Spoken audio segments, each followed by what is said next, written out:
So again, thank you all for coming out. We're going to wrap up soon. We've got one last speaker, the man that many of you have come to see, before we get marching and take this to the streets. So he's come all the way from Canada, and he's going to lift up the energy. Mr. Kingston!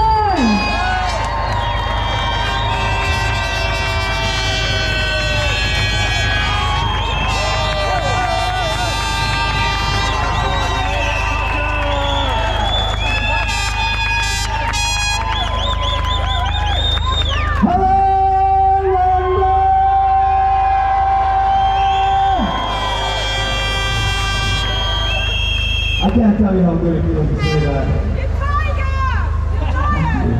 I'm going to be completely honest. Of every time I've ever spoken in my life, I've never been more emotional than right now.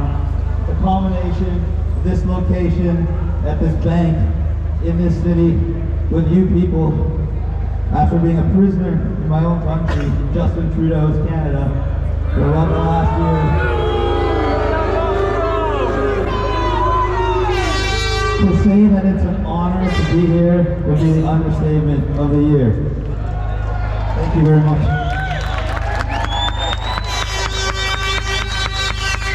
And before I begin, I'd like to also point out for those here today, for those watching around the world, the wonderful reception I received from the police here.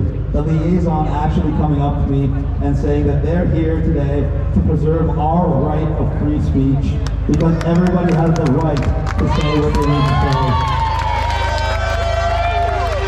So thank you very much for that as well. Everybody who's here deserves your love and respect. And they're not wrong. Our words are the strongest weapon we have. The powers that be are more worried about me with this microphone than they are with an AK-47. I'll tell you that. And there's a reason for this. Words have power. Words convey truth. And those truths can not only change people's minds and perspectives, but their actions. You guys need to be deprogrammed a little bit. Because I don't believe anything happens by accident or by coincidence. So the death of your monarchy, the Queen, coinciding with us talking today, was not an accident in my opinion. I think it was a reality check that you all needed to hear. And you're not going to pretty much predict what I was going to say here, but what I am going to mention is, do you honestly believe that the life of that one monarch was worth more than the millions and millions of people who perished the last couple of years due to government policy? No, it just doesn't sit right? Mr. David Icke taught me something very, very, very important. Probably the most important thing, and I've used it in all of my speeches. That the truth hits the heart chakra, and that resonates with people. That's why I've been able to connect and resonate with people of all ethnicities, all religions, all languages, all upbringings, all around the world. Because I speak the truth. So if I came up here and said, well, the Queen's life is more important than all the rest of you, it wouldn't sit well with you, because you know it's wrong. So what are they trying to convey by showing this false importance? That she matters. And by default, that means you don't. And that's what we got to change in England. The first thing we need to do to get you on the path of resistance, on the path of freedom, is to let you know that each and every single one of you matter. Number one, that's my queen. That's your queen. That's your princess. That's your king. Every one of you has a responsibility to your own personal families. You do not need a royal title before you start to matter. You just need to be a human being. Thank you. And now that you hopefully understand that, you can understand the importance of each and every one of us really doing our part. And what can we do? That's what everybody asks. What can we do against such a behemoth? It's very simple, ladies and gentlemen. I can't make it much more simple than this. I'm literally wearing the words on me. I have been screaming them for 2.5 years. I've been utilizing the most powerful word in the English language, and that word is no. No. It's that simple. You just say no. And when we get enough people coming together like we have today, and we get a whole bunch of people united to just say no, we call that united non-compliance. And I broke it, thank you. And I broke that down into 3 phases for the world. And for the last 2.5 years, it's been a very tough journey to try to see the world through those phases. In fact, I've been arrested 20 times in the last 25 months. As you know, I was a prisoner in Canada to be able to leave, but we also know the very first place I came when I was able to leave was right here.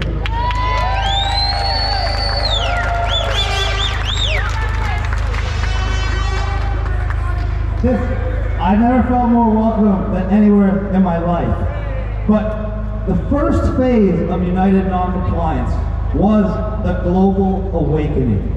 And that was taken care of by a majority of freedom fighters that chose to speak out, chose to use their words as weapons of light and truth, and spread that light and truth around the world to the point where enough people in enough countries realize that it's not about your health and safety, it's about control. That is United Non-Compliance Phase 1. Getting that through people's heads. And that happened a long time ago, so we're way past that. We're well into Phase 2, taking action. And you see, we've been taking action all around the world. In fact, we're on tour right now all around the world. Hell, I did a rap song and a music video yesterday just to try to get the word out around the world. There's lawsuits. And what's going on? We're seeing resignations like Boris Johnson. We're seeing people in the health departments resigning because they know what's coming next. They know they're going to be made examples of. We need to keep the momentum going to get us into Phase 3 of United Non-Compliance. And that's holding these people accountable.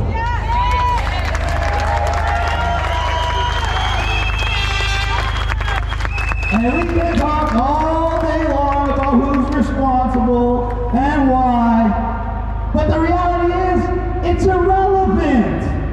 It comes down to you, ladies and gentlemen. Each and every one of you has the choice to comply or not.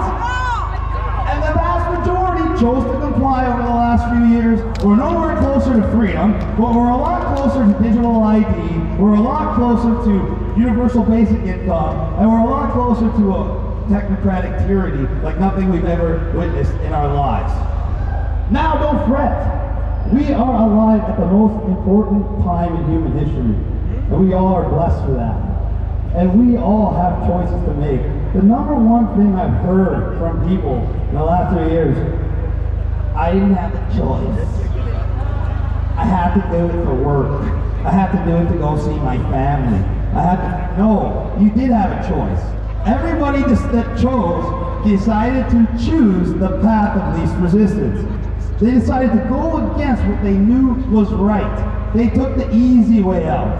And I'm allowed to give you shit for that, because for the last 2.5 months, I've literally gone to jail dozens of times for repeatedly just doing the right thing. I haven't actually committed any crimes. I'm not a criminal. I'm not a bad person. But I'm somebody that needs to be locked up and thrown away because my ideas, the truth, is too dangerous.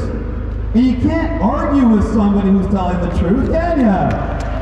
The more you try, the more you get exposed to the liar. So what do? You either lock them up, you kill them, or you make them look crazy so no one will listen to them. Well, it takes about 30 seconds to realize I'm not crazy. And it's pretty hard to lock somebody up for no reason over and over. And I think if they killed me, it'd probably have the worst effect. So I guess they're stuck with me.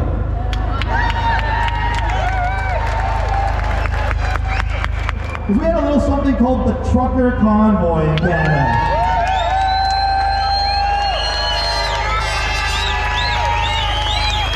Now to effective, we have to understand their methods. They started out with coercion. They were the nice guys. They were there to save us from the evil pandemic. We were all going to die, but now they had this wonderful solution. And the trucker convoy was so successful, Trudeau had to do something that's never been done in Canadian history. He had to invoke the War Measures Act. They renamed it to the Emergency Measures Act because it sounded a lot better when you're going to war against your own people instead of another country. And they actually froze people's accounts, closed down private companies, arrested hundreds of people, etc., etc., etc., under the guise of protecting freedom. So now he's getting a public emergency order commissioned against him, and he's being investigated for this. Because Canadians aren't willing to stand. I'm actually going to be testifying in that commission, because I was down there. And I can tell you firsthand that that was the most peaceful and loving protest I have ever seen. They were literally sweeping the streets so people could play ice hockey, and they were serving food to the homeless. And I've never seen Ottawa so safe and so clean, and there was over 2 million people there. It was absolutely incredible to see. That was united non-compliance on a grand scale. And it resulted in subsequent movements all around the world. The Netherlands is having their convoys right now bearing Canadian flags and waiting for me to show up on October 2nd because their farmers, their truckers, their ranchers were inspired by us. And I was inspired by you guys, I'll be honest. We might be leading the way across the pond, but you guys have been leading the way in Europe, I'll give you that. Even though I've seen the city of London decline since the last time I've been here, I've seen that with every major American city thanks to these government restrictions. Not COVID, by the way. But you guys have been resilient. You guys have been standing strong. Hell, I was allowed to come here without a test, a jab, a mask, a vax, etc. So it shows that we have made headway. It shows that when we bare our teeth, we get results. It's that simple. We have the power. But they're trying to change that. The digital identity, the universal basic income, the biometric surveillance state changes all that. It changes each and every one of us from an individual with a little bit of power, and it transforms us into a blip on the screen where they can flick a switch, and easier than getting rid of a fly, you're done. And that's what we're fighting against. That's why I'm touring around the world to spread awareness, to provide people with the education, the inspiration. They need to stand up and do the right thing. That is all it takes for this nightmare to be over. When enough people decide to do the right thing. And every single one of us has the power to inspire. I was at an event last night, United Artists for Freedom. And they had people doing satire, doing comedy, doing performances, doing poetry, sharing life experiences. Every aspect of the spoken word, every type of our weapons. And every single one of them is just as important as everyone else. Because all around the world, I get asked the same question. How do you wake someone up? What wakes them up?